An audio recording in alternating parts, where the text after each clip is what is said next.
Seja muito bem-vindo à nossa quarta e última aula da nossa semana Analytics com o Pentarro. Boa noite, Leozeira. Como é que você tá por aí, meu parceiro? Boa noite, Mr. Jonathan. Estou muito bem. Sextou hoje com a última live aí da Semana Analista com Pentarro. E bora lá que tem conteúdo a roda aí para passar pro pessoal. Hoje é o dia da cerejinha do bolo, né? Então, para fazer uma retrospectiva aí, gente, nossa semana Analytics com o Pentarro teve 4 dias de evento. Né? Começamos na terça-feira e hoje iremos finalizar. E como prometido, hoje nós iremos apresentar para vocês uma arquitetura de Business Intelligence montada de ponta a ponta, simplesmente utilizando a plataforma Pentarro Business Analytics. Tá? Então, mas antes da gente entrar nas vias de fato, antes da gente botar essa cerejinha aí em cima do bolo, vamos fazer um overview de tudo que aconteceu aqui até hoje. Então, na terça-feira, nós falamos muito sobre essa parte de jornada analítica, como os dados se valorizaram tanto, por que eles valem tanto, né? Data is the new oil, Data is the new diamond, aí você pega o que você preferir. Nós falamos o porquê os dados valem tanto hoje e quais foram os maiores eventos que contribuíram para essa valorização nesse momento. Né? Nós também falamos do cenário dos dados, o que acontecerá no futuro. Né? Exatamente, o que nos trouxe até aqui não é o que irá nos levar para um próximo nível. Então nós falamos dos 2 principais eventos que irão gerar ainda mais demanda de profissionais na área de analytics, que é a internet 5G e também o IoT, Internet of Things. Nós também demos uma pincelada rápida na segunda-feira sobre os principais conceitos de cada passo da jornada analítica, que era o Business Intelligence, o Big Data e também a parte de ciência de dados. E lá pro finalzinho nós comentamos também um pouquinho ali sobre cultura data driven, né? Só aquela pinceladinha. Na quarta-feira, o Léo tocou a aula com maestria aí.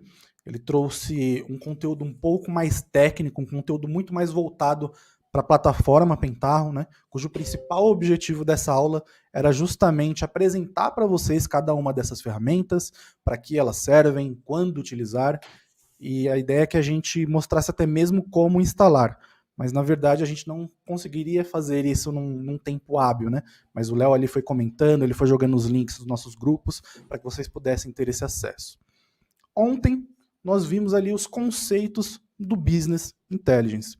E por que nós focamos justamente nos conceitos do BI, né? A gente poderia ter falado de Big Data, engenharia de dados e ciência de dados. Mas o BI ele é a base, né, da nossa jornada analítica. Sem ele, não faz sentido a gente falar de Big Data. Não faz sentido a gente falar também de ciência de dados. Então, nós nos aprofundamos sobre os principais conceitos de Business Intelligence e abordamos eles de forma macro. Né? Se a gente quisesse falar sobre isso a fundo, isso levaria aí algumas boas horas, quiçá dias, para abordar todo esse tipo de conteúdo.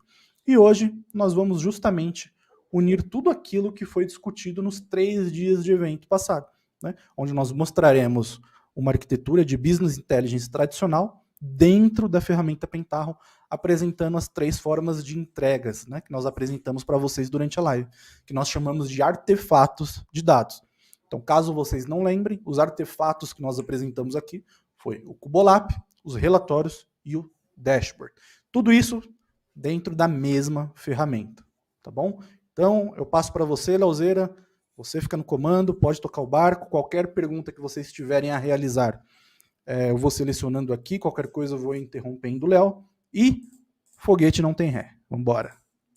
Bora lá, mister. Eu vou começar compartilhando aqui a minha tela, porque eu acredito que fica bem mais fácil compartilhar a tela, mostrar para eles o contexto da onde vamos começar aqui a amostragem da nossa demo, né, de um projeto de BI do zero, utilizando somente Pentarro.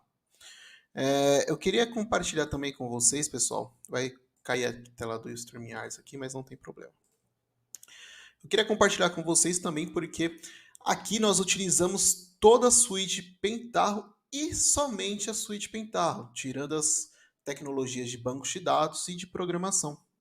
Então vocês vão ver um projeto onde eu não utilizei nenhuma biblioteca de fora, nada de fora, para poder melhorar ali o nosso projeto de Pentarro. E a ideia disso é mostrar para vocês como é possível criar coisas incríveis com Pentaho e da mesma forma bonitas, né, Mister? A gente sempre fala que Pentaho ele sempre está disponível ao máximo de criatividade que a pessoa tem. E aqui é despertar isso neles, né? É exatamente isso, Léo. As pessoas, às vezes, têm a ideia de que o Pentaho ele é uma ferramenta muito engessada, né? Muito travada. E, na verdade, essa questão está muito relacionada ao seu nível de aprendizagem na plataforma. A gente sempre diz que o Pentaho e o Power BI, elas são ferramentas que se propõem a entregar coisas diferentes, embora o problema seja exatamente o mesmo, né? São soluções diferentes para resolver o mesmo tipo de problema. Então, é como se fosse uma balança, né? De um lado você tem um pouquinho mais de coisa, do outro você tem um pouquinho mais de coisa, mas tudo está relacionado ao seu nível de proximidade e conhecimento da ferramenta. E isso vai ser muito bem evidenciado hoje. Exatamente, Mister.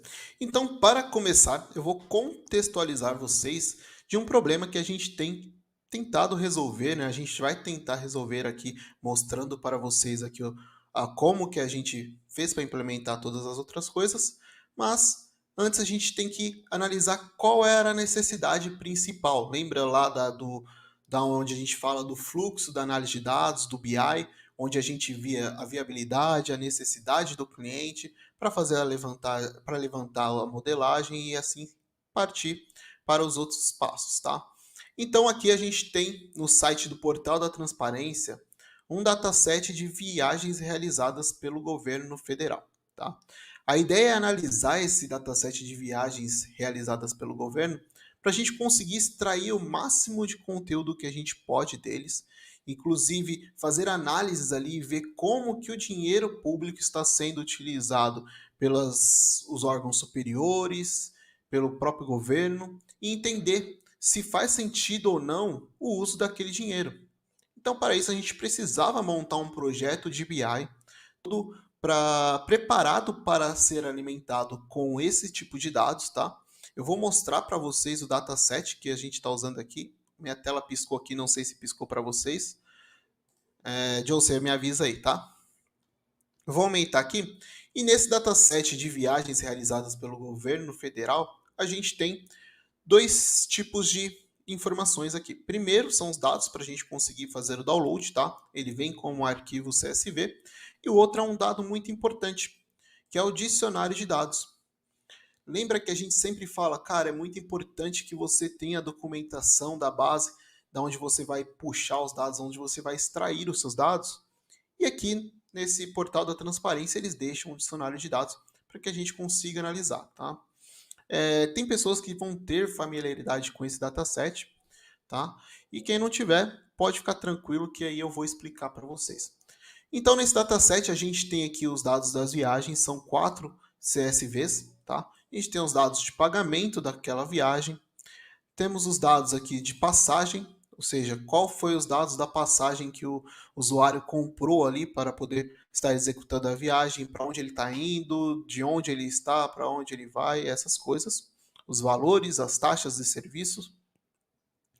Temos aqui um dataset de trecho, onde ele vai mostrar o itinerário da viagem que o usuário do governo, funcionário público, executou, ou qualquer outra pessoa que recebeu esse orçamento para estar utilizando, tá?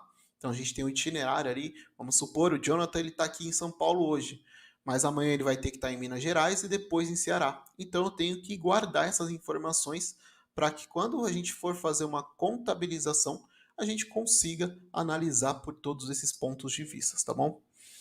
E temos aqui, enfim, o dado da viagem, que nada mais é do que a união de todos esses outros datasets em um único dataset com algumas informações a mais. E aqui a gente vai trabalhar com alguns casos aqui, principalmente com o órgão superior, o órgão solicitante, qual foi o motivo daquela viagem e os valores ali que a gente tem, que são os valores de diárias, passagens e outros gastos. Beleza. A gente já tem aqui o dataset, a gente sabe que o problema que temos em mão é tentar entender os gastos de viagens realizada pelo governo do governo federal, né, o governo do Brasil. E aí, agora a gente tem que passar para a análise desse dataset e entender o que a gente vai precisar fazer aqui para conseguir extrair esses dados. Então, passando aqui da primeira fase de já temos aqui a necessidade, a gente já tem aqui o dataset, o ambiente, eu já tenho um ambiente pré-instalado, tá? Então, um ambiente para contemplar o Pentaho, a gente precisa de uma máquina no mínimo de 8 gigas. Essa máquina pode ser um servidor, pode ser um servidor on-premise ou um servidor em cloud.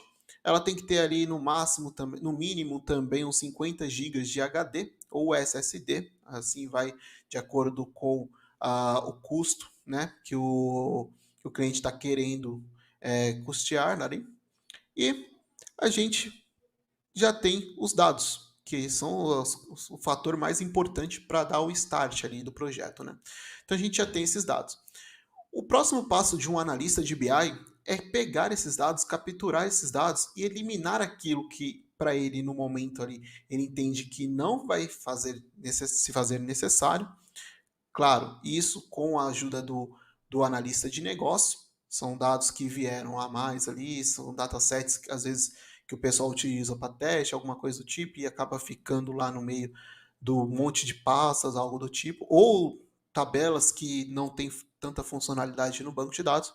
Mas aqui, como nós estamos falando de CSV, a gente está falando de arquivos que podem estar ali ou não danificados, tá? Então a gente vai pegar um arquivo. Aqui no caso a gente já eliminou essas outras três possibilidades, porque eu já tenho tudo dentro desse dataset viagem, então vou fazer a distinção desse cara. E eu tenho aqui esses dados para vocês analisarem, tá? Então a gente tem aqui os identificadores, conforme tem lá no dicionário de dados, os números da proposta, situação, viagem. Os dados eles não estão padronizados. A gente pode notar isso pela forma de como está escrito aqui. Por exemplo, situação realizada ou não realizada, número da proposta. Olha como que está o número da proposta. Tem informação com número e tem informação pro. Eu não sei o que é isso, né? Então isso aqui são coisas que a gente vai capturando dentro do projeto de BI e vamos analisando, entregando para o pessoal de negócio para que eles possam nos ajudar a identificar qual é a proposta que entraria aqui, qual que é o registro correto, tá? Então a gente tem as justificativas da viagem, a gente tem aqui o código e o nome do superior, que são informações extremamente importantes que a gente vai precisar utilizar. O código e o nome do órgão solicitante, ou seja, lá no começo eu falei que a gente tinha uma necessidade de analisar os dados, tanto quem é o superior que fez esse pagamento, quem foi que solicitou, a pessoa está solicitando quanto que ela já gastou ali na solicitação, de solicitações de viagens, né? Então a gente vai analisar esses casos aí mais para frente. Então a gente tem muito dado aqui que está totalmente bagunçado. Olha esse campo Leozão, aqui. deixa eu só fazer Oi, uma mister. observação que eu achei interessante até para compartilhar com a galera, é que esses dados eles são públicos, né? Justamente por se Exatamente. tratar de dados do governo federal. Porém, ali a coluna CPF viajante, vocês podem ver que esse campo ele está mascarado, né? Então a gente volta a falar justamente sobre as questões de conformidade, LGPD e segurança durante um projeto de dados. Esse tipo de informação realmente não deve ser utilizado, principalmente quando a gente começa a falar ali de exibir esse tipo de dado para o usuário final, tá? Essas são informações que são sensíveis e permite que você identifique diretamente o dono desse dado, o produtor desse dado. Então é justamente por isso que esses dados estão mascarados, tá? Não foi o Léo que mascarou esse Exatamente. dado, ele fez o download dele diretamente dessa forma de lá do portal. Exatamente, Joe. E até um outro ponto que eu queria passar para eles também, Joe, e você pode até me ajudar aí, é que olhando para esses dados aqui de viajante, o nome do viajante, o cargo, a função, sem um CPF, sem uma informação do CPF, porque esses números eles podem se repetir, né? Então, sem uma informação única aqui de CPF, fica muito difícil a gente trabalhar somente com o nome, certo? Perfeito, exatamente. Então, basicamente, esse dado aqui é um dado que a gente tem que voltar para o analista de negócio para a gente tentar identificar se ele tem uma outra base onde consegue trazer para a gente um ID desse usuário, um campo único que a gente pode utilizar aqui no nosso BI. Estando desta forma, provavelmente a gente não vai conseguir utilizar esse dado de pessoa, tá? O que prejudica muito, porque aí seria um grão a mais que a gente teria ali no nosso BI. Mostrando aqui as outras informações, a gente tem dados de período, tá? O período da viagem, quando a pessoa começou a viagem, quando ela finalizou aquela viagem, os destinos, que também não segue um padrão, assim, a gente pode pensar, cara, eu tenho ali todos os destinos e como que eu faço para saber da onde o cara está indo, para onde o cara está vindo? Tem que puxar lá dos outros SVs. Legal. Eu puxo dos outros SVs, só que está batendo as informações. Então, isso são coisas que a gente valida antes de começar ali o próprio processo de modelagem e ETL, tá? E os valores, que a gente tem os valores. Então, basicamente, esse aqui é o dataset que o governo liberou para a gente começar a fazer ali a nossa análise. E aí, qual é a próxima etapa que a gente vai analisar, vai começar a desenvolver para que a gente possa dar continuidade no nosso projeto? Sabe qual é, Diogo? Sei, Léo. Mas antes eu gostaria de fazer uma observação, que é, Manda aí. essa etapa que você está passando agora, ela é extremamente importante, né? E que Exatamente. muitos analistas de BI acham que ela é chata, ou faz uma análise muito superficial, não levanta alguns pontos que deveriam ser levados em conta para voltar a uma mesa de discussão junto com o time de negócio, que é justamente essa análise primária, né? Por exemplo, você falou ali, olha só que interessante, nós temos aqui dados do viajante. Quem é um viajante? É um deputado, é um assessor, é alguém do governo, né? E muitas vezes essa demanda poderia ter vindo de um órgão onde eles gostariam de ter uma visão de qual é o deputado ou o assessor que está gastando mais com viagens, né? E se nós não temos como identificar essas pessoas como única, nós não podemos justamente trazer esse grão, né? Que é o que você falou. Então, para um projeto cujo objetivo é descobrir qual assessor ou deputado mais gasta no governo, esse seria um projeto de BI que seria inviabilizado se não houvesse alguma outra forma de identificar esse colaborador como único. Exatamente, Mister. Muito bem colocado esse ponto, viu? Por isso que vale muito a pena a gente usar o máximo de esforço possível nessa etapa, justamente para não começar um projeto e lá no final a gente acabar tendo dados incorretos e passando uma credibilidade muito ruim para o nosso cliente. Então, isso que o Mister falou é totalmente certeiro aí. E aí, Mister, a gente passa para a etapa de modelagem, certo? Perfeito, perfeito. Visto que há todas as partes ali de análise de requisitos, eu já tenho a estimativa de como eu vou montar o meu ambiente, o que, que eu vou precisar. Aqui no nosso caso, a gente está utilizando um ambiente hoje que é híbrido. O que, que é um ambiente híbrido? Eu tenho tanto ambiente na minha máquina local quanto ambiente na cloud. Mas isso aqui eu só tenho porque foi justamente para ensinar e mostrar as duas visões, os dois pontos de vista. Mas aí geralmente a gente escolhe apenas um ambiente, que é um ambiente ou full cloud, onde eu vou deixar todas as coisas lá na minha cloud, desde arquivos, scripts, rotinas de execução, Pentaho Server, tudo lá na cloud, só utilizo o ambiente local para desenvolvimento, tá? E análise, né? Quando eu vou abrir e preciso de um notebook para abrir ali o meu dashboard, meu report para analisar. Ou você pode ter um ambiente todo local ali no on-premise mesmo, onde vai ter uma máquina, um servidor ali na sua empresa, que vai trazer todas essas ferramentas e vai possibilitar você utilizar da mesma forma, tá? Então, feito isso aqui, essa análise, a gente já identificou que para trazer as informações que o cliente pediu, que é, cara, eu quero saber quem foi que solicitou as viagens, quem está pagando por essas viagens, quanto está pagando, me diz também aí quais são os dias das semanas onde a gente acaba gastando mais dinheiro aí com viagens. Eu quero entender esse outlier aí, ter um ponto ali de análise. Qual ministério está gastando mais, que é um fator importante, né, Mister? Geralmente a gente fala qual que é o sujeito ali, o deputado, o governador que está gastando mais, mas a gente pode centralizar isso também no ministério. Cara, qual que é o ministério que gasta com mais viagens e por que que ele gasta? A gente tem que entender Exatamente. esses pontos. Exatamente, Louzeira. Aí a gente começa a aplicar justamente o conceito de grãos, né? Qual é o grão mínimo e o grão máximo que eu quero fazer essa análise? Né? Se eu definir um grão pequeno, não significa que eu não vou ter acesso a essas análises de forma macro, porque a gente pode ir agregando esses grãos até que ele chegue no nível em que a gente quer analisar. Né? É por isso que eu falo, é sempre importante a gente definir um grão mínimo, porque o máximo a gente consegue justamente agregando todos esses outros grãos. Exatamente. Já com nossos grãos aqui detalhados, a gente vai começar aqui o processo de modelagem. Então, para a modelagem, eu tenho uma imagem aqui que eu tive que abrir aqui na hora, senão vocês iam ver minha imagem aqui, uma imagem que não seria tão legal. Então, a gente tem um modelo bem básico aqui para resolver esse problema, que é o modelo onde eu tenho uma tabela de dimensão tempo, com alguns dados, tá? Com algumas colunas. Uma tabela de dimensão solicitante, eu quero saber quem foi o órgão que solicitou aquela viagem.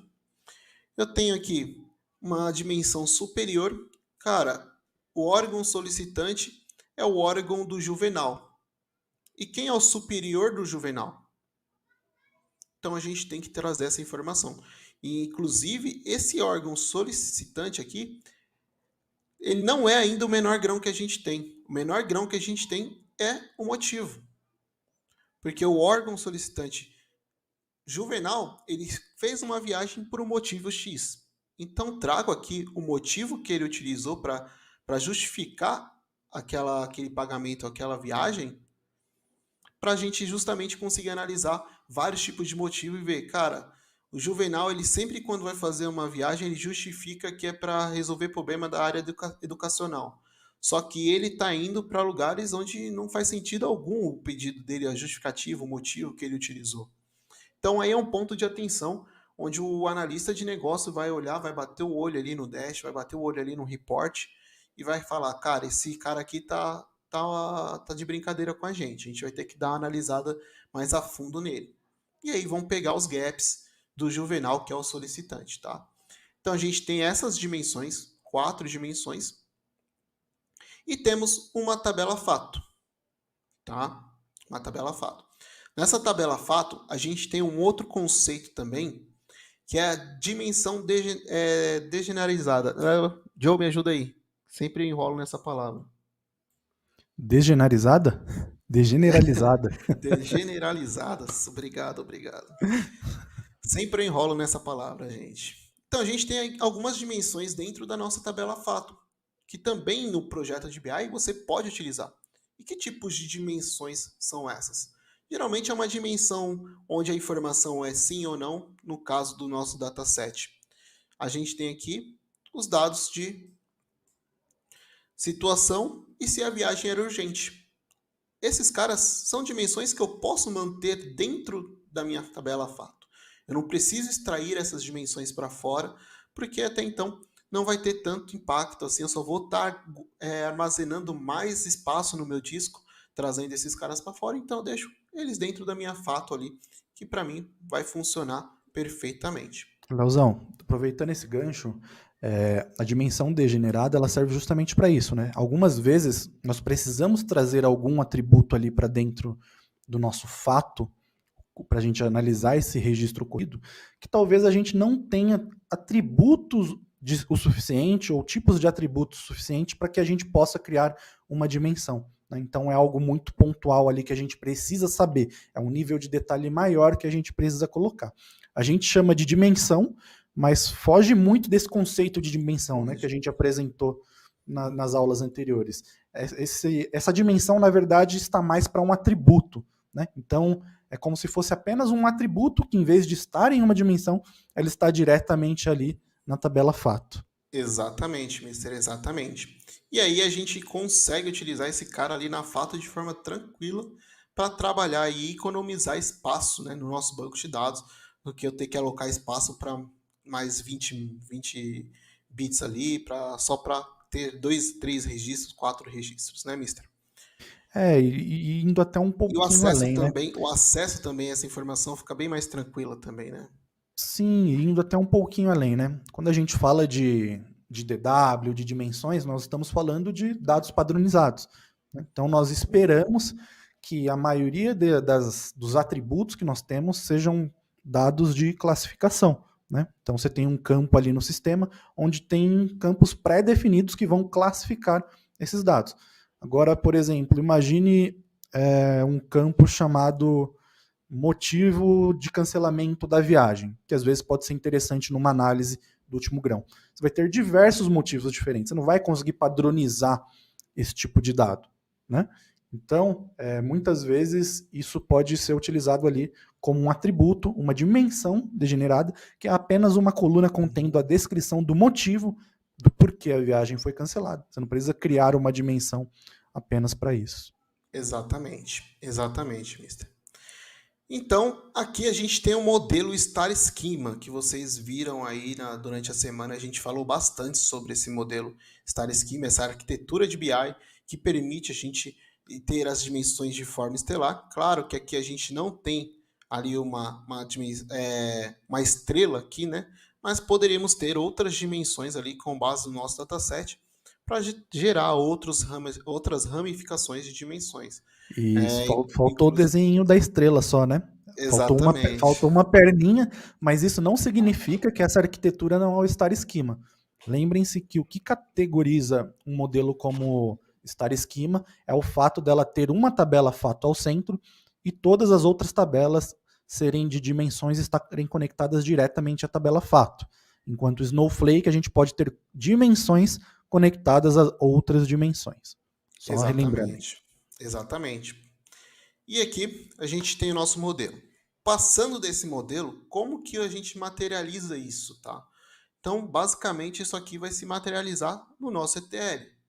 Na ideia de buscar o dado ali da sua origem, o CSV que o governo liberou para a gente utilizar, eu vou pegar esse dataset, vou trazer para uma base de dados, vou jogar esses dados para um ODS, depois de manipulado, vou jogar para um staging, vou jogar para um DW, para um data mart, ou futuramente para um lake, tá? Então a gente tem que partir para a ideia do ETL. Entendido esse ponto, daqui tem um passo muito importante, Joe, que eu costumo dizer, que quando a gente chega nessa visão aqui o cliente ele vai ter uma noção do que ele vai ter lá no final. Porque isso aqui nada mais é do que a imagem do que ele vai ter lá no dashboard dele, de como ele vai conseguir visualizar, quais são os tipos de dimensões que ele vai conseguir avaliar o fato dele. Então, aqui o cara já pode falar, ó, pode continuar, pode parar, que tá errado, vamos voltar e vamos fazer toda a análise de requisitos de novo, certo? Exato, Léo. A gente falou muito disso justamente ontem, né? Validem, testem. A cada etapa do projeto de BI é importante que você se reúna com o time de negócio que demandou o projeto para que você possa apresentar aquilo que está sendo construído. Né? Algumas pessoas falam, mas eu vou chegar nele com esse desenho, como é que eu explico esse desenho para ele? Gente, é muito simples. Você simplesmente vai falar, as métricas que você vai analisar através dos relatórios são o valor da passagem, o valor da diária, o valor total e o valor outro. Né? E você vai poder fazer essas análises através das informações de tempo, através do órgão superior, através do órgão ou da pessoa solicitante e através dos motivos mais requeridos. Né? É simples você conseguir interpretar isso. Não basta você simplesmente enviar esse modelo para ele. É muito importante que você sente com ele, pague aquele cafezinho de máquina horrível da empresa e você explique para ele e interprete toda essa informação que aí está. Exatamente. Então, feita essa etapa, a gente vai passar para a próxima etapa, que é a etapa do ETL, tá? Nessa etapa do ETL, a gente tem aqui um PDI com um esqueminha aqui já aberto. A ideia é mostrar para vocês como que a gente desenha esse fluxo, tá? Isso aqui, dentro do PDI, ele está dentro de um repositório de dados, e o repositório é o próprio repositório do Pentaho. Então, se eu tenho o Pentaho no meu on-premise, ao invés de ficar carregando tudo na minha máquina, eu desenvolvo as transformações e mando tudo para o servidor do on-premise. O servidor lá que vai estar o servidor do Pentaho. E aí, facilita para mim na parte de desenvolvimento, na parte de versionamento de código, que a gente ganha bastante. E também é uma coisa bem bacana aqui que você não vai precisar vamos supor, perdi minha máquina, perdi a transformação. Não, você não perdeu a transformação.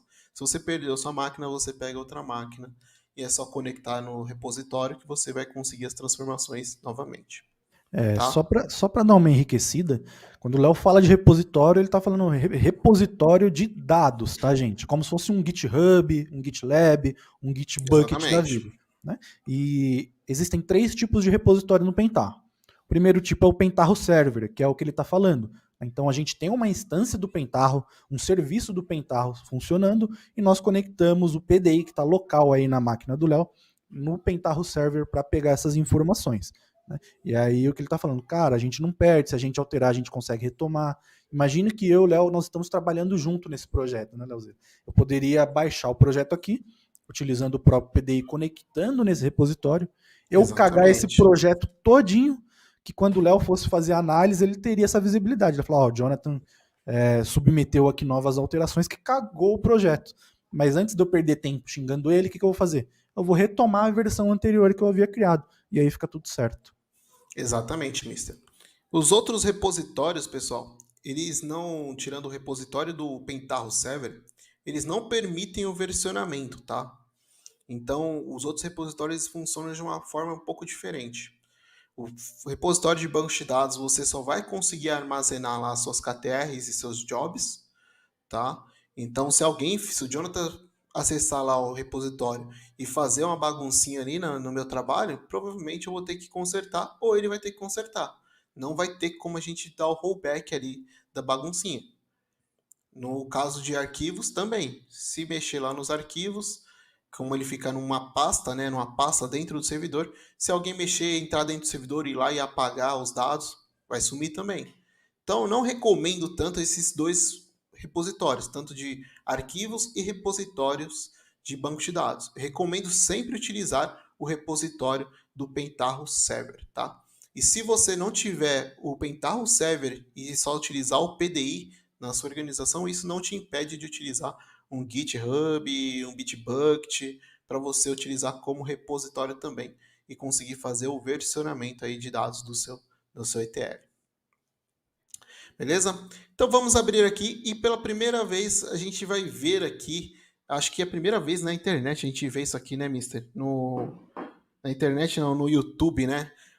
Alguém mostrando uma rotina de BI do zero. Porque eu nunca vi, sempre quando eu estava tentando aprender o BI, nunca vi alguém chegar aqui e falar assim, cara, é dessa forma que vocês constroem um BI do zero. Então hoje a gente está mostrando justamente isso, né, Mister? Exatamente, Lauzeira. Nossa época existia uma documentação bem tosca, muito inglês, nada muito prático, né? Então a ideia é mostrar para a galera Exatamente. algo, uma arquitetura realmente visual, né? Como a gente costuma tocar ali nos projetos que a gente participa, né? Como a gente geralmente gerencia e organiza esses jobs e transformações, né? Exatamente. Então, vamos lá. Qual que é o primeiro job que eu vou explicar para vocês? Esse é o job full, é o job que chama todas as outras transformações e outros jobs do meu ETL. Então, se eu rodar todo esse cara aqui, se eu rodar esse cara, ele vai simplesmente atualizar meu BI. Ele é o cara que vai ser responsável por atualizar meu BI. E como que ele começa no fluxo? Primeiro, ele começa fazendo a carga da tabela das stagings. Eu posso ter uma staging, posso ter duas, três, quatro stagings. Vai de acordo com a minha análise de requisitos lá para o caso do governo federal. Depois de alimentar as minhas stagings, eu vou para o meu DW, faço a alimentação do meu DW. Alimentei o DW, mando um e-mail confirmando ali a atualização do BI para o time de BI, né? E aí finaliza o job. Esses caras aqui em cima, todo mundo deve me perguntar, cara, por que, que você está usando dois carinhas aí que se quando der erro ele vai chamar um SQL? Eu gosto muito de trabalhar com projetos de BI, onde eu consigo visualizar e também metrificar o tempo de atualização do meu BI. Então, geralmente, eu faço isso aqui em todas as minhas transformações e jobs. Eu crio uma tabela log padrão, onde eu coloco início do job, final do job. Eu utilizo isso aqui muito. E quando dá erro, eu jogo automaticamente para uma tabela log de erro também. E aí eu consigo capturar o erro direto lá no meu banco de dados, de uma forma muito mais prática e direto ao ponto também. Então, meu job deu um erro ali, ao invés de ter que analisar todo aquele log grandão do Pentaho, eu vou direto nessa minha tabela, filtro lá o dia que deu erro e já pego a linha onde deu erro e vou direto no ponto para resolver. Então, esse cara é um log de apoio. Eu costumo dizer que esse cara é um log de apoio. Ele não é o log específico somente do Pentaho. Ele é um log de apoio que eu crio para conseguir gerenciar, metrificar, fazer outras análises ali de desempenho e conseguir capturar erros e ter um atendimento no suporte ali do erro muito mais veloz do que eu teria se eu estivesse analisando só o log do Pentaho. Mas todo o Pentaho, todas as transformações, eles também têm logs. Eles usam tabelas de logs. Então, nesse job, eu também utilizo o log próprio do Pentaho. Tá? Aqui eu tenho o log do job, as linhas que estão ali se comunicando entre o job, o canal desse job. Tá? O que são isso? Isso aqui são informações que toda vez que eu executo o job, ele gera esses registros e ele dá a opção que eu possa enviar isso para uma tabela de banco de dados. Tá? Então eu também utilizo esse job. Esse aqui é bem comum todo mundo utilizar, quem utiliza Pentaho, tá? Eu recomendo todo projeto que você for fazer usando PDI, você adicionar esses jobs. Inclusive, se você tiver medo ali e falar, cara, vai ficar todo dia rodando, vai encher meus logs, você consegue colocar um timeout ali para os seus jobs, tá? Cara, vai gravar aqui apenas um dia, 2 dias. Então sempre ele vai ficar fazendo o gerenciamento para você ali dos jobs, tá? Então essa parte de log eu faço para ter apoio e a outra eu utilizo realmente para logar mesmo o que aconteceu ali no meu Pentaho, quantas linhas foram inseridas, quantas linhas passou ali naquele fluxo e tudo mais. Vamos primeiro para o primeiro job aqui da staging, tá, pessoal? Vou abrir esse job da staging. Ele vai demorar um pouquinho para abrir aqui, Joe, só porque está no meu repositório lá da Cloud e a minha Não, conexão normal. não é tão boa, tá? Ó, não demorou tanto não, cara. É que eu sou um pouco apressado. Nasci de 8 meses. Sério mesmo? Exatamente. Então Ó, vamos lá. por isso você tem essa cara mal desenvolvida, né? Aí pegou pesado, vou dormir chateado hoje, hein? Então vamos lá, pessoal. Olhando para o job da staging, isso aqui cai muito no que o Joe passou para vocês ontem, tá? De conceito.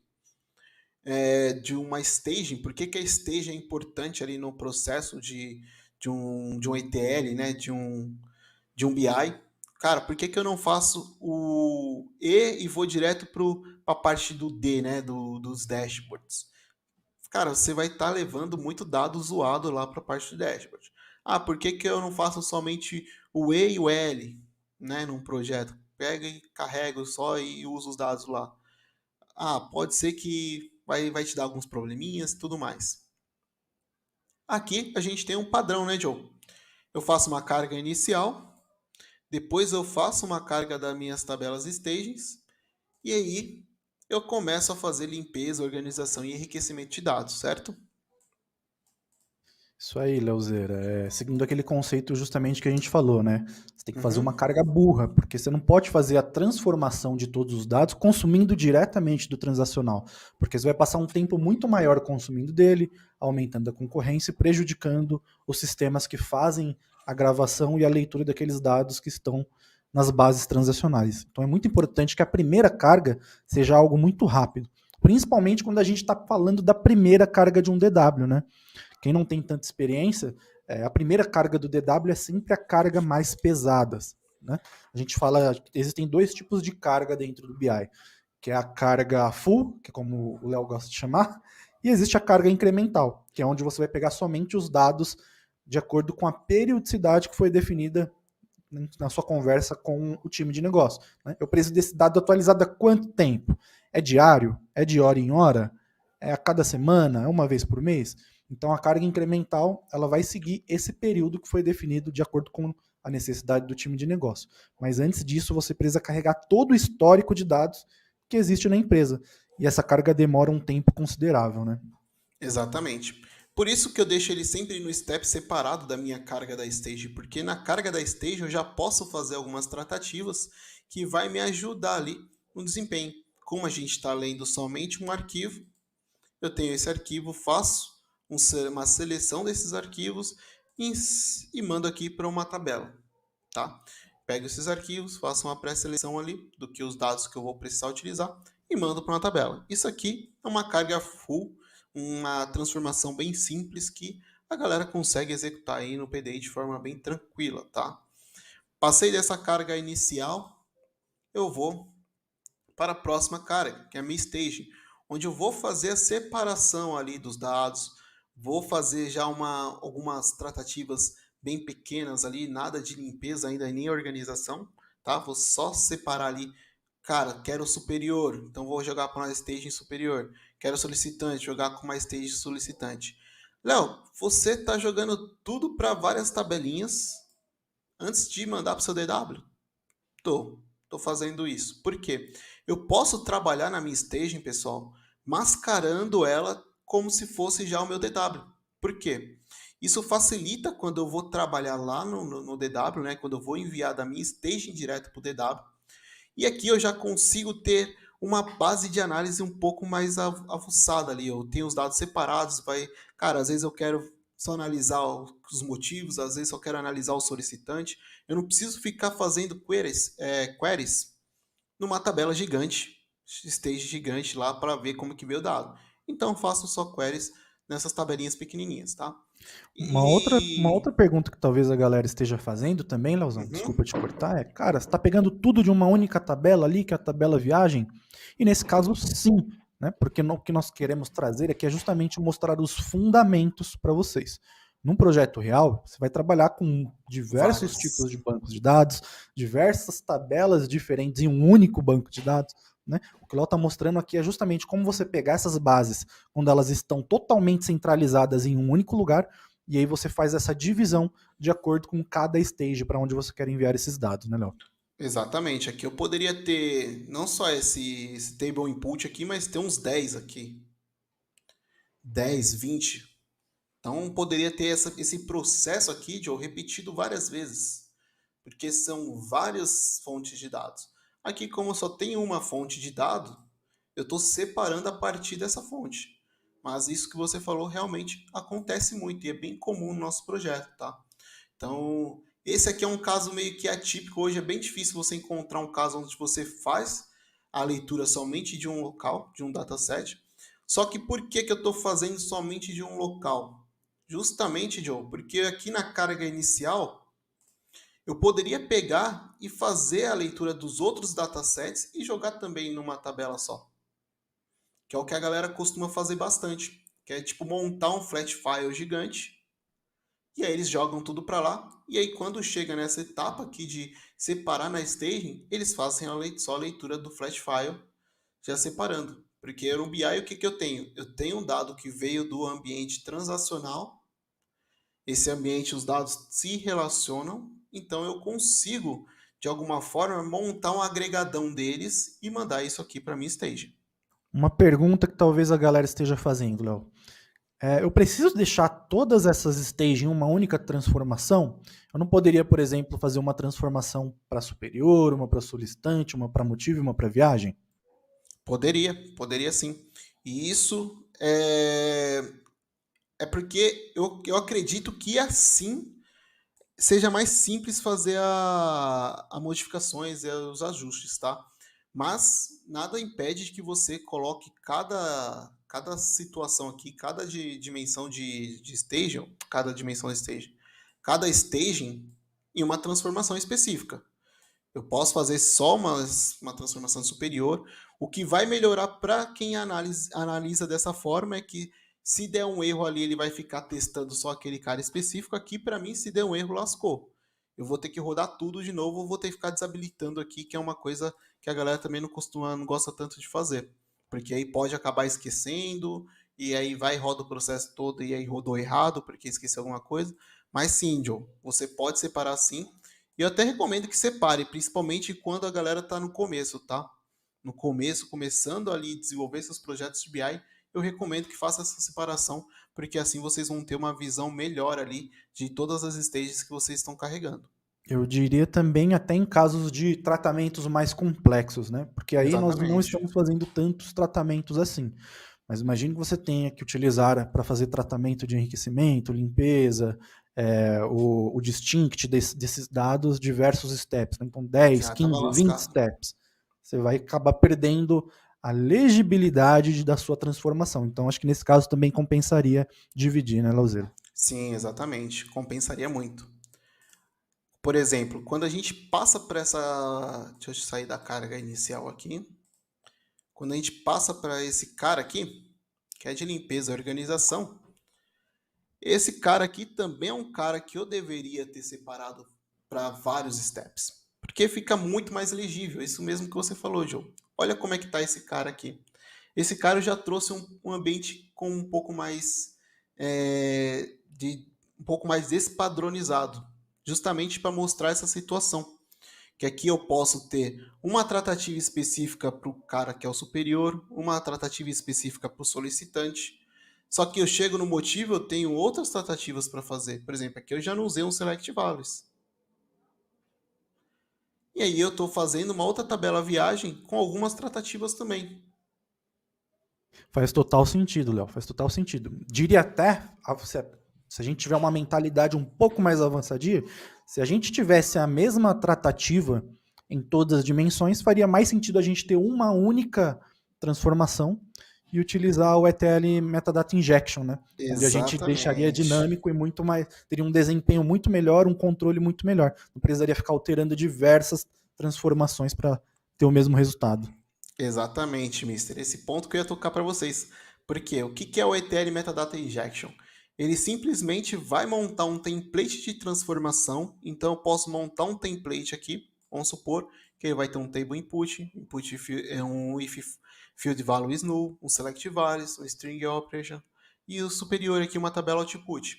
Esse aqui vai ser meu template.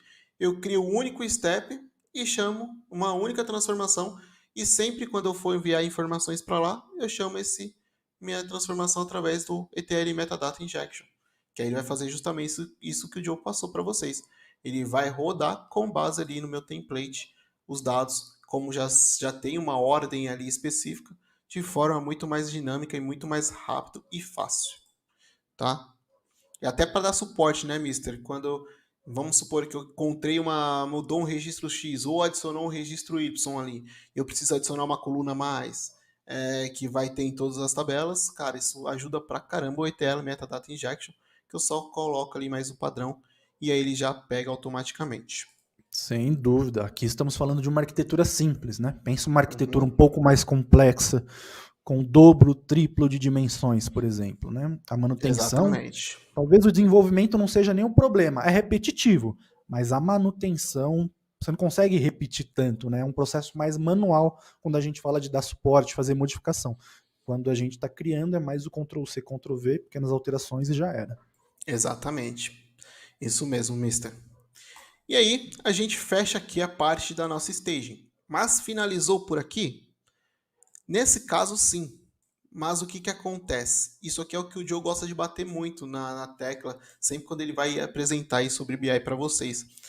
Aqui faltou a etapa de enriquecimento. Como que eu posso enriquecer esse dado aqui? Como que eu posso fazer alguma coisa com esse dado já limpado e já organizado, que provavelmente já está disponibilizado também para um ambiente ali para ser tratado direto, para ser enviado direto no DW, também dentro de um ODS, que vai ser um dado onde a operação vai utilizar. Por que não eu coloquei uma outra transformação aqui de enriquecimento?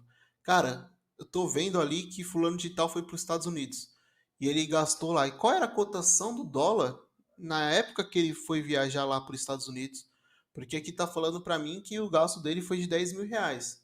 Mas esse tem um de acordo aí com a cotação do dólar da época? É uma informação que talvez seja importante para alguém. Às vezes está falando R$ 10.000 lá, mas do que o cara gastou não chegava nem a 6.000. E aí o cara tá jogando um valor a mais lá para ganhar um valorzinho a mais aí no seu bolso. Então essa etapa de enriquecimento, né, Joe, que não tem aqui, que é uma etapa que você costuma sugerir bastante aí para a galera fazer, né? Faz total sentido isso que você falou e é o contexto perfeito, Léo. Porque esse tipo de coisa não só enriquece o dado, mas como a falta dessa informação pode acabar direcionando a uma decisão incorreta, né? Então você imagina, por exemplo, dois funcionários públicos diferentes que viajaram no mesmo ano, só que em períodos diferentes, né? Um acaba gastando muito mais do que o outro. Só que existe uma variável que precisaria ser analisada, que é justamente a cotação do dólar no momento em que esses caras viajaram, né? E aí a gente precisaria fazer um enriquecimento de dado para verificar em termos de proporção a relação entre esses dois valores, para ver se realmente faz sentido essa diferença ou se foi impactada justamente pelo valor do dólar na época. Exatamente, mister. E aí, com essa etapa de enriquecimento, tá? Você passa para o próximo fluxo, que é o DW, que é onde a gente vai começar a fazer a carga no nosso DW. E aqui também tem algumas particularidades, tá? Vamos abrir aqui o ambiente do DW. Ele demora um pouquinho porque minha internet está um pouco lenta hoje, mas vamos lá. Legal. No meu DW, na minha carga do DW, eu tenho aqui a carga das dimensões e a carga da minha dimensão tempo, certo? Por que que eu separei? Por que que eu separei e não deixei a dimensão tempo dentro das dimensões? Justamente para mostrar para vocês aquele ponto que o Joe tocou lá atrás. Cara, eu poderia ter separado as stagings? Poderia. Poderia ter feito tudo separado. Aqui eu separei. Mas eu não separei as outras dimensões. Eu separei somente a tempo. Aqui na carga de tempo, a gente tem uma transformação meio que padrão para gerar os dados de tempo lá do nosso BI. O que vai acontecer aqui, pessoal? Geralmente lá no levantamento de requisitos, você vai ver até qual é a partir de quando o seu cliente vai querer analisar os dados. O cliente vai falar, ó, eu tenho registros aqui desde 2012. Então a gente vai partir desse ponto, a gente vai processar o BI de 2012 para cá, até chegar em 2021. Então eu preciso ter uma dimensão tempo que seja adaptada para esse tipo de situação. Então eu tenho que ir lá e desenvolver uma dimensão tempo que vai carregar essa tabela desde os dados de 2012, tá? Eu separei ela aqui porque fica muito mais fácil trabalhar com a dimensão tempo separada. Eu não preciso ficar rodando as outras dimensões. Não preciso toda hora ficar executando as dimensões. Então, se eu precisar fazer alguma modificação, adicionar mais alguma coluna ali na minha dimensão tempo, eu resolvo somente nesse step, que é o que a gente falou lá atrás. Separar, às vezes, faz muito mais sentido do que manter todo mundo junto. Porque aí, todo mundo junto, eu vou ter que ficar processando mais gente, vou ter que ficar lendo mais entradas. Aqui eu só tenho uma entrada só tenho uma entrada, só leio essa entrada. Então, fica muito mais fácil debugar, fazer a carga e trabalhar com esse dado, tá? Então aqui a gente tem um fluxo comum de dimensão tempo, onde ele vai fazer a geração dos dados de tempo, vai colocar algumas colunas ali para a gente, tá bom? Essa aqui é uma dimensão tempo padrão. Feita a dimensão tempo, a gente passa para carregar as outras dimensões. E quais são as outras dimensões que eu tenho? São as 3 dimensões que a gente colocou lá naquela modelagem, que é a dimensão motivo, a dimensão solicitante e a dimensão superior. E aqui eu fiz tudo na mesma transformação, tá? E aí vocês falam, nossa, Léo, mas você está pegando direto solicitante e mandando para a dimensão, você não trata mais nada aí? Aqui eu não faço mais nenhuma tratativa, pessoal, porque todas as tratativas que eu teria que fazer no meu dado, eu já fiz na parte da staging. Né, Joe? A galera acaba confundindo bastante esse ponto, né? Cara, eu fiz tratativa na stage, só que tem gente que acaba vindo ali na hora de enviar, ainda antes de enviar essa informação pro meu DW, ele continua fazendo tratativa aqui nessas transformações. Você já viu algo parecido com isso? Já. É muito comum, né? E aí a gente volta ao mesmo problema, né? Porque dessa vez a carga das suas stages para sua DW vai acabar demorando muito mais. A ideia de você ter stages é justamente você separar o tratamento que você vai fazer em cada etapa do seu ETL, para lá no final você já ter uma base tratada, onde você pode oferecer como um ODS da vida, e esses dados também podem ir direto lá para o seu Data Warehouse. Né? Exatamente. Então aqui eu faço a carga das minhas dimensões, tá? Eu faço aqui a carga das tabelas que eu vou usar como ponto de vista ali no meu problema. Cara, o solicitante, o superior, eu vou analisar os valores que eles gastaram em passagem no ano de 2012, por exemplo. Então consigo, através dessa carga, facilitar esse trabalho. Tá bom?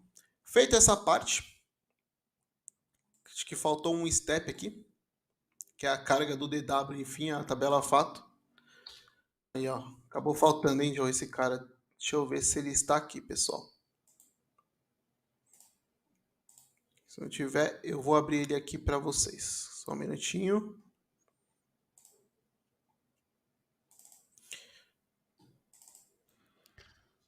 Ele está aqui, ó, fato. Só não trouxe para lá. Mas eu vou colocar aqui.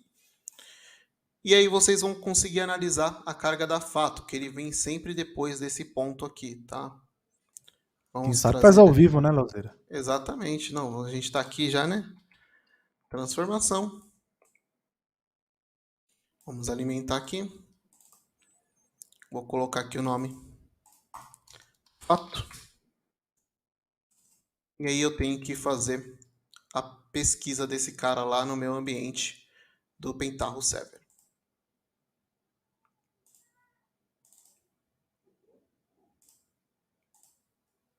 Isso que eu ia falar. Ele poderia estar local, mas poderia ser que não estivesse lá no seu repositório, né? Já que está conectado nele.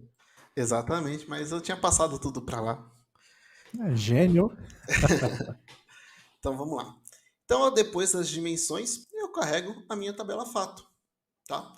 Que é a tabela principal ali onde a gente vai fazer a transferência das nossas SKs, vai fazer ali a somatória, um cálculo, algo do tipo, na nossa tabela, tá? Aqui eu estou utilizando o Database Lookup, tá? Ele é um step do PDI que facilita a pesquisa e inserção ali dos seus dados, tá bom? Então esse cara aqui ele vai simplesmente fazer o relacionamento, é como se trabalhasse parecido com o merge, tá?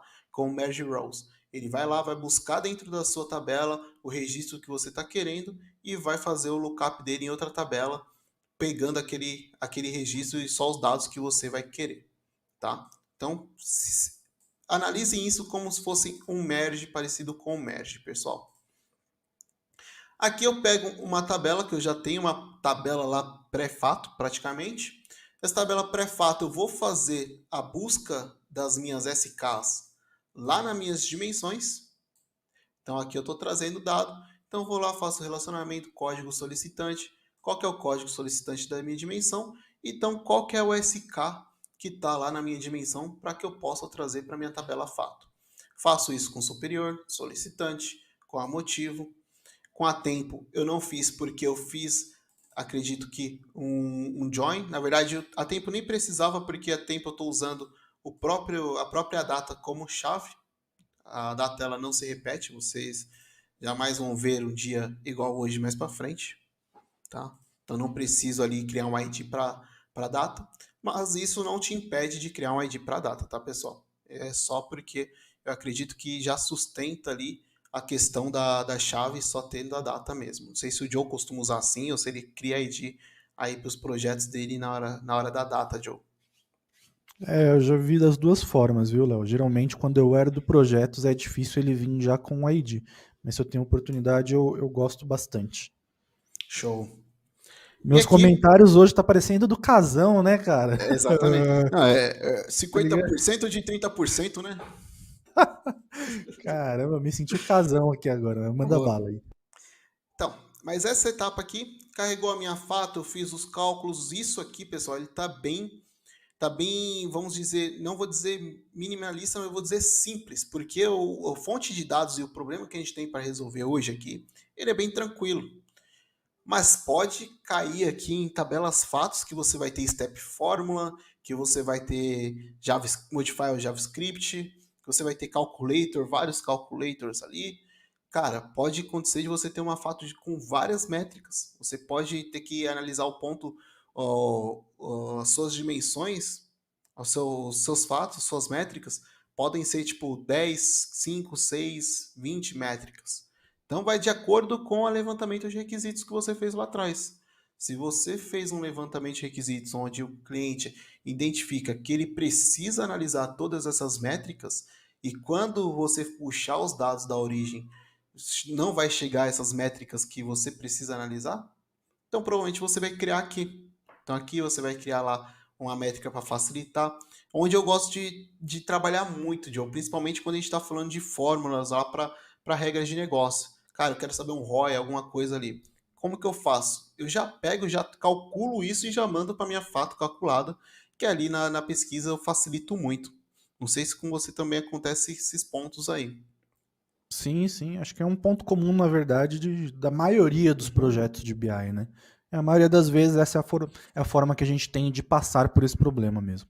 Exatamente. E aí você faz o agrupamento, a sumarização das suas métricas e agrupa pelos campos, pelas SKs que você vai utilizar, insere na tabela fato. Fez a inserção na tabela fato, finaliza ali o seu fluxo de ETL, tá? Lembrando, esse fluxo de ETL aqui, você vai gastar no máximo aí 70% do tempo do seu projeto, porque ele vai ser o cara onde você vai dar mais suporte, ele vai ser o cara onde você vai ter mais trabalho para montar, porque dependendo da análise de requisitos que foi feita lá atrás, dos requisitos que você vai ter que suprir aqui no ETL, você vai ter que usar muita lógica, muito cálculo, muitas fontes de dados que vai demandar muito trabalho para você. Então, essa etapa é uma etapa mais trabalhosa que a gente tem aí num projeto de BI. Vai caber bastante tempo da galera. Lembrando que essa também é a fase onde a gente tem que identificar todos os possíveis erros, né? Aqui a gente Uhum. tem a necessidade de validar realmente como está sendo os outputs do dado, porque a gente está falando já de jogar esses dados para a etapa do DW, né? E o DW é onde estão os dados, onde os nossos artefatos irão consumir esses dados para exibir os gráficos, os relatórios e os cubos para os analistas de negócio. Então, antes de ir para a etapa do desenvolvimento desses artefatos, é muito importante que vocês validem todos os resultados que estão sendo ali inseridos no seu DW, seja dimensão ou seja registros de fato, né? Exatamente, Mister. E aí a gente passa para o próximo ponto. Qual que é o próximo ponto, Mister, nesse caso? Agora, que nós já temos todos os dados na fato, nós vamos justamente para o desenvolvimento desses artefatos, né? Exatamente. A gente passa para a criação dos nossos artefatos, né, de finalização. E um desses artefatos é o cubo, Cubolap, que vocês ouviram falar bastante. Eu vou abrir aqui o Mondrian e a gente vai analisar o Cubolap. Eu deixei para abrir na hora porque o Mondrian ele é bem rápido para abrir e é bem tranquilo. E aí eu vou mostrar para vocês como está montado esse cubo dentro do Mondrian. E a gente vai começar a passar para a parte mais bacana, que eu acredito que todo analista de BI ele trabalha na ETL ali, que nem o Wolverine ali, rasgando tudo para chegar nessa etapa aqui e conseguir analisar os seus dados no final. Então eu tenho aqui um cubo. Esse meu cubo ele traz as informações das viagens, tá? Eu deixei ele aqui dessa forma aqui para a gente poder somente analisar. Então, o que eu fiz? Eu montei um cubo da tabela fato que a gente tem lá atrás, coloquei quais são as minhas dimensões aqui dentro desse cubo, trouxe essas dimensões e as hierarquias dela aqui para fora, tá? Como a gente não trabalha aqui com Snowflake, sim está esquema, a gente não tem outras dependências, outras hierarquias aqui, que no caso aconteceria se a gente estivesse trabalhando com Star Schema, com Star Schema não, com Snowflake. No caso, como a gente trabalha com Star Schema, a gente só puxa aqui um nível de hierarquia, tá? Que é um nível de estrela, um nível lá de dimensão. Montei esse ambiente, pessoal. O que eu fiz? Após ter montado esse ambiente, eu publiquei esse ambiente no meu Pentaho Server, tá? Publiquei porque eu pretendo utilizar esse cubo em uma análise e disponibilizar ele até para um analista de negócio, um analista que quer fazer suas próprias análises no dataset de viagem, tá? Então, publiquei lá e lá eu libero a visão desse cara utilizando o Psycho. Você pode utilizar o Psycho, mas também tem outras ferramentas no Pentaho que possibilitam fazer a mesma coisa. Tem um Pivot for J, tem o JPivot, tem várias outras ferramentas, tem ferramentas até japonesas lá que também possibilitam você utilizar. Então, feito isso aqui, publicado esse cara lá no meu Pentaho Server, eu passo simplesmente para a etapa de análise. Então, a gente vem para esse cara, e esse cara, que é o queridinho aí, que vai ser o front-end aí do seu projeto, vai ser o cara onde os seus clientes vão conseguir analisar. E aí eu tenho dois tipos de artefatos que eu vou utilizar aqui. Além do cara conseguir gerar o próprio artefato dele, a própria análise no Cycle, eu tenho os reports, que são as análises mais detalhadas, onde eu vou passar para o pessoal de operação. Vamos supor que a gente tem uma situação onde quem vai analisar essas viagens seja um fiscal. E aí, para o fiscal, não faz sentido ele olhar um dashboard, e sim um relatório onde vai estar lá específico o gasto de cada solicitante, de cada ministério ali do governo, especificado ali os números, tudo bonitinho. Então, eu vou liberar um report para esse fiscal. Eu posso liberar esse report mensalmente, diariamente, não sei, depende muito da necessidade desse fiscal. Então aqui a gente tem um report. E o dashboard, que é para uma visão mais estratégica. Vamos supor que a gente tem lá um pessoal que é da diretoria da área de finanças lá do governo, e ele quer entender por que estão gastando muito com viagens, e ele quer entender essas viagens. Então ele solicita um dashboard que ele quer bater o olho na tela, olhar para aqueles dados e já tomar decisões se baseando no que ele está vendo, tá? Não, ele não quer analisar linha a linha, detalhe por detalhe e chegar ali no menor grão. Ele quer analisar o macro, e com o macro ele já vai conseguir ter apoio nas decisões que ele vai tomar, certo, Joe? Perfeito, Leozeira, perfeito. É justamente essa é a função, né? A gente dá todo o poder pro cara para ele não ficar enchendo o saco lá da equipe de BI, para que ele seja autossuficiente nas suas próprias análises, né? Lembrando que o Cubo, ele é um tipo de ferramenta que a gente vai disponibilizar ali para o nível operacional, para o nível tático no máximo, tá? O nível estratégico nunca tem acesso a esses tipos de informações. Só para estarmos todos aqui na mesma página, né? O Cubo ele atende o nível operacional, os relatórios tendem a atender o nível tático, e os dashboards são muito direcionados para o nível estratégico, né? É onde os caras Exatamente. só querem bater o olho e ver o resultado, para depois saber exatamente em quem eles vão bater para melhorar esse resultado, né? Exatamente. Geralmente a escadinha vai descendo. O cara olha o dashboard, vai e bate em alguém que vai olhar um relatório, vai bater em outra pessoa que está olhando o cubo. Exatamente. Não que os dashboards não atendam os demais níveis, tá, gente? Os dashboards Uhum. atendem também, mas esses níveis mais baixos, eles precisam de ferramentas para conseguir entender melhor esses números que estão sendo apresentados nesses dashboards. Exatamente, mister. Bem colocado. E aí, antes da gente abrir esses caras para fazer análise, eu falei o fiscal ele está querendo lá o relatório de todo mês ou diariamente. Como que eu faço isso no Pentaho? Eu preciso usar uma ferramenta externa para fazer isso? Não. No Pentaho Server eu consigo schedular esses caras. Inclusive, toda a rotina de ETL que eu tenho hoje, ela tá schedulada no Pentaho, tá? Então, a gente tem aqui no clicando em cima da linha Home, eu tenho aqui os meus schedules. E aí, eu tenho a primeira linha no meu DW, eu posso vir aqui e executar esse DW. Automaticamente ele vai rodar toda aquela rotina que a gente viu no Pentaho Data Integration, tá?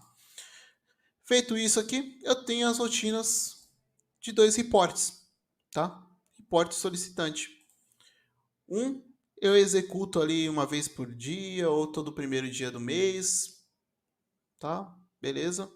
E o outro eu vou executar quando a pessoa solicitar. Mas esses reportes, geralmente quando a gente faz esses caras aqui, o Joe gosta de falar muito, né? Que esses caras aqui, eles são os caras que vão ser os reportes onde você já prevê que eles vão chegar para você. São aqueles reportes, eu até esqueci o termo, Joe, você pode me ajudar. Que é a diferença do report quando eu mando pelo PDI, quando eu encontro alguma instabilidade no dado, e tem a diferença do report quando eu já deixo ele schedulado para que ele fique ali numa rotina sequencial. Eu chamo de reativo e proativo, né? Exatamente, boa. E aqui são os reports proativos, né, que a gente vai estar enviando, né? E o reativo a gente geralmente faz lá pelo PDI, certo? Eu troquei a ordem aí. Você trocou. O proativo, na verdade, a gente faz no PDI porque ele requer que a gente coloque uma condição nele, né? Sim, Então, verdade, esse verdade. relatório só será enviado se essa determinada condição for atendida. Já aí nos schedules serão enviados todos os relatórios de acordo com a periodicidade definida pelo time de negócios. A pessoa ela já está esperando receber esse relatório. Não é um relatório Exato. que ela não espera, tá? Então aqui a gente tem esses relatórios. E para rodar um relatório, a gente tem aqui o Mail Trapping, que é uma caixa de e-mail aqui de teste. Eu vou rodar esse relatório aqui do solicitante para que a gente consiga analisar ele pelo Mail Trapping ali, conseguir baixar e fazer as análises que a gente precisa. Vamos supor que agora eu sou o fiscal e aí eu ligo lá para o departamento de tecnologia, área de BI especificamente, e falo, vocês podem encaminhar para mim um relatório de solicitante? Eu tenho esse relatório aqui. Ou a pessoa está lá trabalhando e deu o horário de rodar o meu relatório e o Pentaho Server vai rodar sozinho, tá? Basta clicar nesse cara, executar, ele vai dar um OK. Se o Pentaho Server rodar sozinho também vai ser tranquilo. Eu passo a vir aqui no meu Mail Trapping, ele chegou aqui um report para mim, segue arquivo solicitante e esse arquivo veio com um PDF. Porque foi da forma que aquele fiscal pediu. Ele quer analisar olhando um PDF, ele não quer um Excel ou um CSV, mas poderia enviar em Excel e em CSV. Abrindo esse PDF, a gente tem aqui o relatório, está escrito até errado aqui, ó, relatório, mas não esquecem esse ponto. Os relatórios detalhados de viagens solicitante, tá? Então a gente tem aqui a informação, esse relatório contempla informações de gastos de viagens dos solicitantes públicos baseado no ano de 2021. E aí tem os dados sem informação. Cara, a gente tem que identificar essas informações. Isso aqui, para o time de negócio, é muito importante esse tipo de dado. Ele definiu que os dados, qual eu não consigo ali saber qual é o departamento, eu coloco sem informação. Porque depois ele vai atrás e vai ter que identificar quem são esses números. Cara, quem foi que gastou aqui? Por que a gente não tem o registro? É algo sigiloso que não pode ser analisado? Porque na base do governo a gente tem muita informação que é sigilosa, que eles não liberam. Então a gente tem que tratar dessa forma e deixar como um ponto de atenção para assim quando o analista de negócio bater o olho no report, ele já identificar que aquilo é um ponto de atenção que ele vai ter que ir atrás para resolver o problema, tá? E aí ele consegue saber todos os dados aqui, tá? Dos valores que ele precisa ajustar. Tendo esse reporte em mão, o fiscal já consegue fazer os seus trabalhos, tá bom? E aí a gente passa por uma outra etapa, que é justamente a etapa onde a pessoa consegue ela mesma montar a sua análise, né? Montar ali uma análise mais específica, né, João? A gente costuma dizer mais específica para o problema dela ali na hora. Então a Isso, gente uma libera análise mais personalizada, mais né? personalizada. A gente libera o Psycho para que as pessoas consigam utilizar, tá? Abrindo o Psycho, a gente ao publicar o nosso cubo, automaticamente o Psycho já vai reconhecer esse cubo. Ele já reconhece esse cubo e ele já traz para cá a materialização daquele cubo. E aqui é onde você começa a brincar, parecido um pouco com o que o Power BI faz, tá? Parecido com o que um Power BI, um Tableau, um Data Studio, ferramentas aí de self-service costumam fazer. Então vamos supor que eu quero pegar aqui no tempo, vou pegar ano, vou jogar uma linha aqui com ano. Eu falo, cara, quero saber o valor total gasto no ano em viagens. Eu consigo fazer essa análise. Beleza, eu não quero mais saber o valor total. Eu quero comparar o valor de passagem e o valor de diária, quanto que eles gastaram no ano de 2021. Eu já consigo fazer essa outra análise também. E eu consigo incrementar isso aqui um pouco mais. Eu consigo falar, cara, beleza, mas quais foram os superiores e quanto eles gastaram? Então tem uma lista aqui do superior, Advocacia Geral da União. Ela gastou no valor de passagem no ano de 2021 R$ 9.448 e gastou R$ 7.000, quase R$ 8.000 em diárias. Então isso aqui facilita muito o trabalho daquele cara que é mais operacional. Ele consegue uma informação de forma rápida. A gente está analisando um dataset aqui que não é tão pequeno e ele consegue analisar bem rápido. Vocês viram que eu cliquei aqui, ó, se eu quiser colocar outra métrica, eu clico, ele pisca e já traz para a gente os resultados. Por exemplo, ó, esse cara aqui ele teve um valor muito alto em diárias, tá? Ele teve um valor gasto muito alto em diárias, mas ele, porventura, ele não teve outros gastos lá durante a viagem dele, não precisou ter outros gastos que não estavam previstos lá pelo governo. Então a gente consegue fazer essas análises e incrementar até mais, pessoal. Por exemplo, eu consigo jogar aqui para a lateral e ter aqui o meu ano e os gastos pelos meus órgãos superiores. Se eu quero eliminar o ano, eu mantenho essa visão. Ah, Léo, essa visão está um pouco ruim. Eu quero melhorar esse cara, eu quero que visualmente fique melhor para analisar. Então eu posso transformar isso aqui num gráfico. E aí eu consigo trabalhar com vários gráficos aqui dentro do Psycho e analisar esses caras. Cara, eu quero um gráfico de barras que ele seja só de percentuais. Ah, então beleza. Então a gente consegue ver aqui, ó, que a Advocacia Geral da União, ela tem aqui um percentual bem menor aqui de gastos em outros custos, mas em viagem e em passagem diárias eles têm quase o mesmo percentual, tá?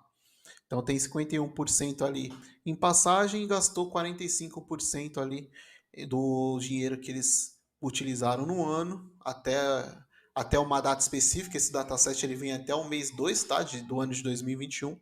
Mas vocês podem baixar lá o dataset, aí vai ter provavelmente já até o mês 9, aí, o mês 10. Vai ter mais informações. Mas aqui a gente já consegue fazer bastante coisa, gente. Consegue. Cara, eu quero transformar isso aqui nessa coisa horrorosa que o cara consegue analisar. Isso é uma coisa que a gente não indicaria, né, Joe? Que a galera costuma fazer bastante na hora de visualização de dados é transformar tudo em gráfico de pizza, porque eles acham bonito. Sim, sim, gente. A gente costuma recomendar que gráfico de pizza tenha no máximo ali 3, 4 categorias, né? O objetivo é que você consiga visualizar realmente a proporção da análise que você está realizando. Se você quebra em muitas partes, fica muito difícil a visualização de dados e acaba perdendo o intuito, né? Olha a diferença. O Léo deu uma limpada no dado, olha a diferença daquela poluição visual para a análise que nós podemos realizar agora. E vale lembrar que o gráfico de pizza nem sempre ele vai ser a melhor opção, mesmo você tendo poucas categorias a serem analisadas, né? O Cycle ele tem Exatamente. uma série de gráficos diferentes. E eu recomendo que, caso vocês forem soltar essa ferramenta na mão de um usuário de negócio, vocês deem um treinamento para ele da ferramenta. Porque senão ele vai achar que a ferramenta não é capaz de atender às suas necessidades de análise. Então, é muito comum, né, que a gente dê treinamento para as pessoas depois de um projeto de BI, como a pessoa vai acessar determinados relatórios, como ela solicita acesso a um novo perfil e esse tipo de coisa, tá bom? Exatamente, mister. E aqui você consegue fazer essas brincadeiras, fazer filtros, criar medidas novas. Então você consegue criar aqui seus campos calculados, como você faz lá no Power BI, como você faz no Tableau, você consegue fazer aqui. Ele utiliza todo esse trabalho aqui do Cycle, ele utiliza no core dele um tipo de linguagem chamada MDX, tá? Que são linguagens multidimensionais. Basicamente, o MDX vai converter o SQL aqui para interface e fazer o contrário para banco de dados. Então, aqui eu desenvolvo o MDX, quando eu for mandar essa informação, uma requisição para o meu banco de dados, ele vai executar como se fosse um SQL lá. E quando eu puxar o SQL para cá, ele está trazendo, na verdade, uma consulta MDX para que eu consiga analisar aqui e utilizar nos meus gráficos, tá? Inclusive, pessoal, no Cycle a gente consegue gerar os MDX e colocar esse código lá no nosso dashboard para a gente conseguir utilizar. Beleza? Exatamente. Essa é uma prática, inclusive, muito comum aqui, quem utiliza a ferramenta Pentaho. Por quê? Porque às vezes precisa desenvolver algumas queries mais complexas e isso acaba levando um tempinho, né? Às vezes é mais rápido você abrir o Cycle, montar a análise que você quer demonstrar ali no seu dashboard ou na sua tabela, pega esse código em MDX, joga lá como um source no Pentaho CDE e você já tem a query pronta, sem desenvolver absolutamente nada, 100% drag and drop. Exatamente, mister. E aí vocês conseguem fazer suas análises, adicionar seus filtros, tá? Então eu consigo, por exemplo, aqui, ó, ver por dia da semana esses dados. Então tiro o superior daqui. E aí o limite é vocês quem vão dar aqui, tá? Então eu tenho aqui os códigos dos solicitantes, todos os solicitantes. E aqui no domingo, na quarta, na quinta, no sábado, na segunda, na sexta, na terça, quanto que eles gastaram ali de dinheiro, tá? Se eu quiser colocar mais informações, eu posso colocar até o dia para ver os valores por dia. O bacana, né, Lauzeira, como a gente disse, às vezes um determinado gestor quer ter uma visão diferente do outro gestor, né, ou do seu par, ou porque eles cuidam de clientes diferentes, eles têm visões diferentes. E aí você, dando uma ferramenta dessa na mão dele, ele consegue criar sua própria análise e salvar para que depois ele não precise criá-la novamente, né? Então ele só vai abrir a análise que ele já salvou. Exatamente, mister. E aí ele consegue fazer a brincadeira toda aqui, ó, de forma bem tranquila. Isso aqui, muita galera, uma galera bem top aí de Excel gosta de analisar esses tipos de dados dessa forma aqui. Então facilita muito o trabalho. Se ele não quiser analisar pelo site, ele só exporta aqui para um CSV ou para um Excel e aí ele consegue analisar no Excel dele. Então agiliza muito o trabalho dele, pessoal. Isso aqui é uma ferramenta sensacional. E aí, Exatamente. feita essa parte, então a gente conseguiu entregar isso aqui com o nosso BI. A gente tem o último artefato, que é o artefato aí que a galera gosta de fazer muito no Power BI, que é o dashboard. E aí, antes de abrir aqui o nosso dashboard, vou salientar vocês uma coisa. A gente desenvolveu esse dashboard usando 100% dos recursos do Pentaho. Dava para fazer coisa muito mais, vamos dizer assim, muito mais elegante usando frameworks de fora. Se eu quiser pegar um high charts para colocar um gráfico, se eu quiser pegar alguma outra framework de desenvolvimento de front-end, ou Materialize, ao invés de usar um Bootstrap. Então a gente consegue deixar isso aqui bem mais elegante se usar frameworks de fora. Mas vocês vão ver que fazendo no Pentaho a gente também consegue deixar elegante. Não existe. Geralmente quando a gente olha assim, cara, no Pentaho não dá para fazer dashboard bonito. Dá para fazer dashboard bonito. Você consegue fazer. Claro, você não vai colocar degradê aqui, porque até então tiraria muito foco da pessoa que faria a análise. Então, abrindo aqui para vocês o dashboard. Ele é um dashboard desenvolvido totalmente em Pentaho, tá? Não tem nenhuma outra framework, nada por fora. Então ele traz aqui alguns filtros, tá? Eu posso transformar esses filtros múltiplos ou não posso, eu que escolho, tá? Traz aqui pra gente alguns gráficos com algumas informações, tá bom? Então aqui eu consigo trabalhar com o dashboard de uma forma bem tranquila também. Inclusive esses gráficos foram gerados através da análise do Cycle, que facilitou para mim o desenvolvimento deste dashboard. Então a gente tem um total de viagens aqui, valor gasto total em passagens, total gastos em diárias, total gastos em outros custos. Então a gente consegue fazer as nossas análises aqui e deixar tudo bem mais bonito, tudo bem mais fluido. Vocês podem ver que não é um dashboard pesado. Eu não criei um dashboard onde a visualização fique pesada. Dependendo da pessoa que for analisar isso aqui, pode ser que seja um diretor de 60 anos de idade. Para ele faz mais sentido olhar isso aqui de uma forma mais clean do que ter que olhar um dashboard cheio de aviãozinho e firula lá, né, Joe? É o que a gente fala, né, Léo? Quem deve se destacar, na verdade, são os dados. Eles devem ser o mais objetivo possível, cara. Principalmente quando a gente está falando ali de dados para atender o nível estratégico, né? Os caras, se você tiver um indicador só vermelho, amarelo ou verde, é esse que o cara quer ver, né? Ele quer Exatamente. ver para onde ele tem que ir, em quem ele tem que bater. É esse tipo de coisa que ele quer. Ele quer analisar e saber exatamente a ação que ele precisa tomar. Então, conforme você falou, quanto menos firula, menor. Só reiterando o que você comentou, todos esses dashboards eles foram criados dentro do Pentaho e eles não foram, cara, tratados, né? Esse é o nível básico. Então, se a gente quisesse, a gente poderia ali tirar o grid que está por trás, a gente poderia ajustar o eixo X e o eixo Y, a gente poderia ali ter colocado a legenda do gráfico de pizza, a gente pode Uhum. melhorar muito ainda a visualização desses dados que estão sendo apresentados. Exatamente, fazer drill down entre eles, ou seja, eu posso vir aqui, clicar no gráfico de linha e automaticamente filtrar todos os outros gráficos, inclusive os indicadores aqui em cima. Eu consigo fazer diversas coisas, eu consigo a partir daqui criar várias páginas de dashboards aqui, né, Joe? E transformar isso aqui como se fosse um único dashboard, um único arquivo de dashboard que eu tenho, tem vários dashboards lá dentro. E aí o usuário, quando ele for entrando, com base nos acessos que ele tem, no perfil que ele tem, eu libero as páginas para que ele possa analisar.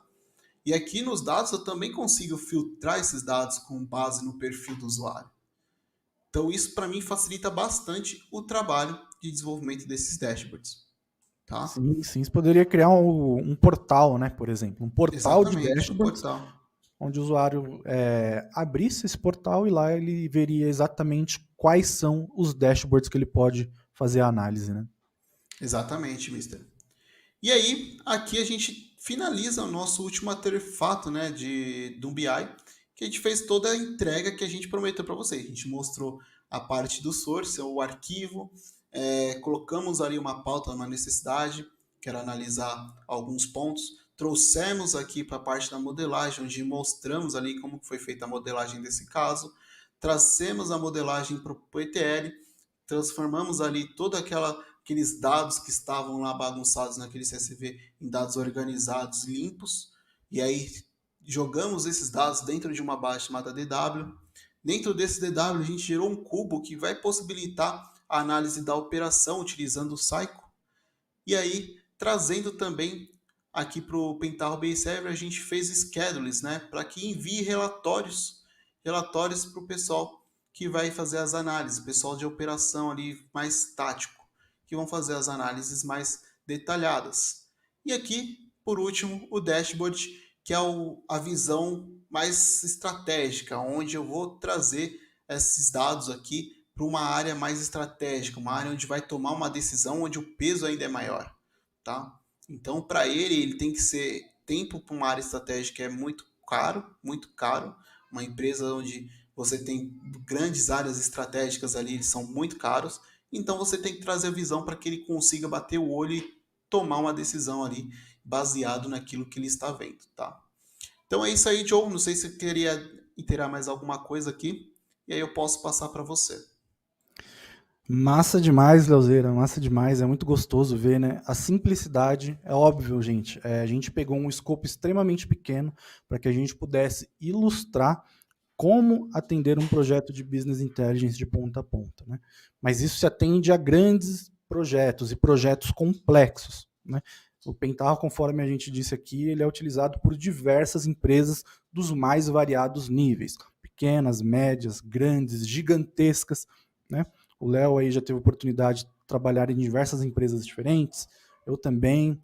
O Pentaho é uma ferramenta que é utilizada até mesmo pela NASA, e o engraçado é que toda vez que a gente trabalha com o Pentaho é justamente com a versão Community Edition.